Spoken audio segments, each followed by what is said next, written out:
আসসালামু আলাইকুম প্রিয় শিক্ষার্থী, তোমরা যারা এসএসসি 2027, 28, 29 এবং 30 সালের পরীক্ষার্থী রয়েছে, তোমাদের জন্য আমার গত পর্বে আলোচনা ছিল সম দ্রুতির সময় গ্রাফটি কেমন হয়।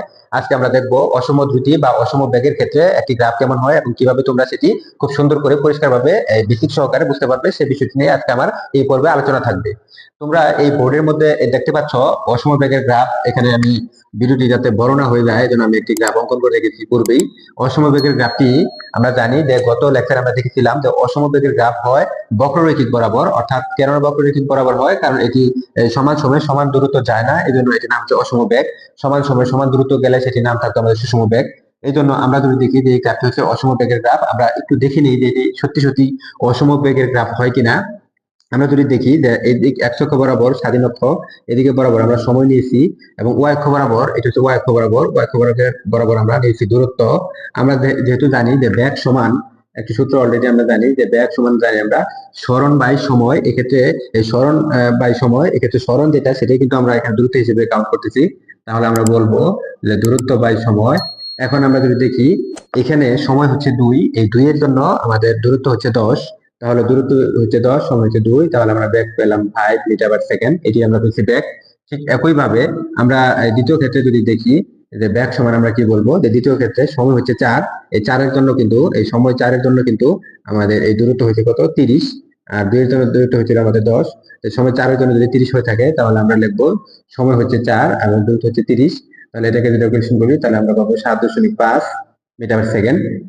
ঠিক একই ভাবে আমরা যদি দেখি যে সময় যখন আমাদের 6, তখন দ্রুত চলে গেছিল আমাদের 50, তখন সেক্ষেত্রে আমরা পাবো নিচে সময় 6 এবং এক্ষেত্রে পাবো 50, এটাকে যদি ভাগ করি তাহলে 8.33 মিটার পার সেকেন্ড কিন্তু আমরা পেয়েছি। তাহলে দেখা যাচ্ছে যে যে একবার এই আমরা যদি খেয়াল করি যে বেগের মান 5, আবার বেগের মান হচ্ছে 7.5, আবার হচ্ছে বেগের মান হচ্ছে 8.33, তাহলে বেগের মান কিন্তু বারবার পরিবর্তিত হচ্ছে। তাহলে এটি হচ্ছে কি আমাদের সুষম বেগ নয়, এটি হচ্ছে অসম বেগের গ্রাফ। এই অসম বেগের গ্রাফের ক্ষেত্রে আমার পূর্ববর্তী ক্লাসে বলা ছিল যে অসম বেগের ক্ষেত্রে এই রেখার যে ঢাল, এই রেখার ঢাল কিন্তু সমান থাকবে না।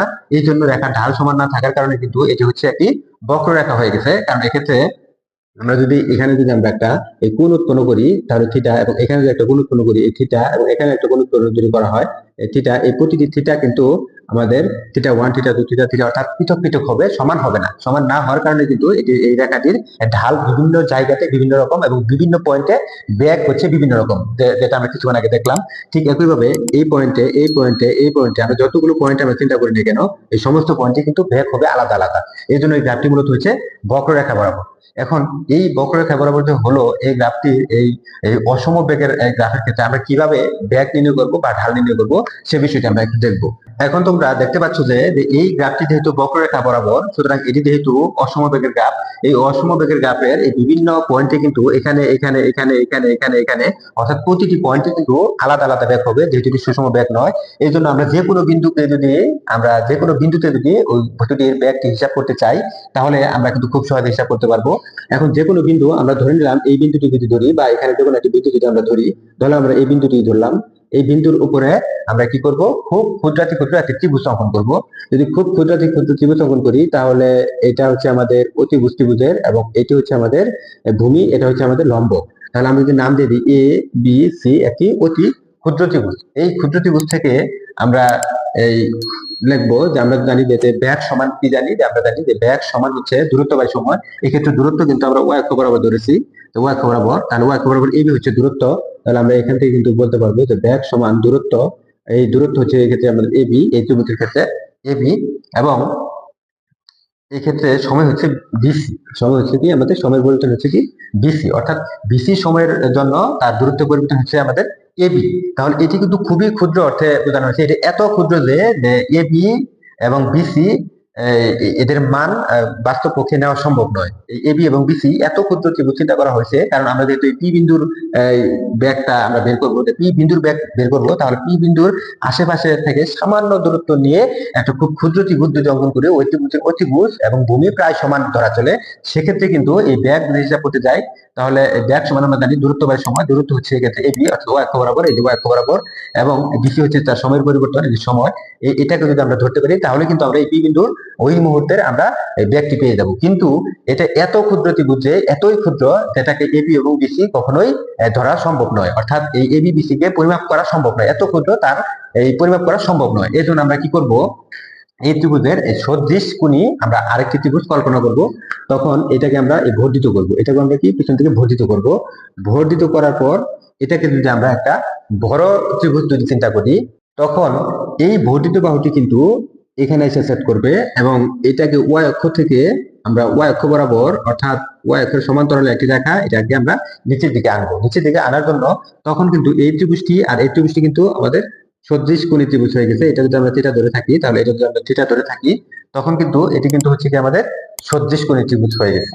এখন এই ত্রিভুজের নামটি যদি আমি দিয়ে দিই, যে এটা দিলাম আমরা ডি, এটা দিলাম আমরা এফ, এবং এটাকে যদি আমরা ই বিন্দু দিই, তখন কিন্তু আমরা এই ত্রিভুজ থেকেও আমরা লিখতে পারবো যে এই ত্রিভুজের এই এবি এবং বিসি, অর্থাৎ এই ক্ষুদ্র ত্রিভুজের ক্ষেত্রে এবি এবং বিসি, এই এবি এবং বিসি এর অনুপাত এই বড় ত্রিভুজের এবি এবং বিসি অনুপাতের সমান, এটি আমরা সদৃশ কোণী ত্রিভুজের শর্ত থেকে পাই। তাহলে আমরা বলতে পারি সেক্ষেত্রে এটির এই এবি এর জায়গাতে এটা হবে ডিই। তাহলে এবি এর জায়গাতে যদি ডিই হয়ে থাকে, তাহলে এটাকে আমরা লিখবো ডিই, এবং বিসি এর জায়গাতে হচ্ছে ইএফ। বিসি এর জায়গাতে যদি আমাদের ইএফ হয়ে থাকে, তখন আমরা লিখবো ইএফ। এখন যেহেতু আমরা এই এবি এবং বিসি এটাকে আমরা যেহেতু ব্যাগ বলেছি, অর্থাৎ ওই তাৎক্ষণিক মুহূর্তে যেহেতু আমরা ব্যাগ বলেছি, এখানেও কিন্তু আমরা বলতে পারি যে ব্যাগ সমান ডিই ইএফ, এটা কিন্তু আমরা বলতে পারি। আর আমরা যেহেতু জানি যে ব্যাগ সমান ডিই এবং ইএফ, আমরা জানি যে দূরত্ব বনাম সময় লেখচিত্র থেকে আমরা যে ঢালটা পাবো, সে ঢালটি হচ্ছে কি ওই রেখার বা ওই গ্রাফের কি ব্যাগ নির্দেশ করে। দূরত্ব বনাম সময় লেখচিত্রের এই ঢালটি ব্যাগ নির্দেশ করে। তাহলে এই জন্য আমরা বলতে পারি যে এই ব্যাগটি কিন্তু আমরা বলতে পারি কি ঢাল। তাহলে ঢাল সমান আমরা পেলাম ডিই ডিভাইড বাই ইএফ, অর্থাৎ এই রেখার ঢাল হচ্ছে ডিই আর হচ্ছে ইএফ। এখন যদি আমরা এই ত্রিভুজের ঢালটি হিসাব করি, অর্থাৎ এই যে ত্রিভুজের ঢালটি যদি আমরা বের করতে পারি, তাহলে কিন্তু আমরা এই এই ওই মুহূর্তের, অর্থাৎ এই যে পি বিন্দুর মুহূর্তের আমরা যে এটা হিসাব করছি যে পি বিন্দুতে ওই বস্তুটির ব্যাগ কত ছিল, অর্থাৎ পি বিন্দুর বস্তুর ব্যাগটি হিসাব করতে গেলে আমরা এই ত্রিভুজের ঢালটি যদি হিসাব করতে পারি, তাহলে কিন্তু আমরা এই পি বিন্দুর ওই মুহূর্তের জন্য ব্যাগ হিসাব করতে পারবো। তোমরা নতুন যারা প্রথমবার মতো এই ভিডিওটি দেখছো, ভিডিওটি ভালো লেগে থাকলে একটি লাইক ও চ্যানেলটি সাবস্ক্রাইব করতে ভুলবে না। ধন্যবাদ।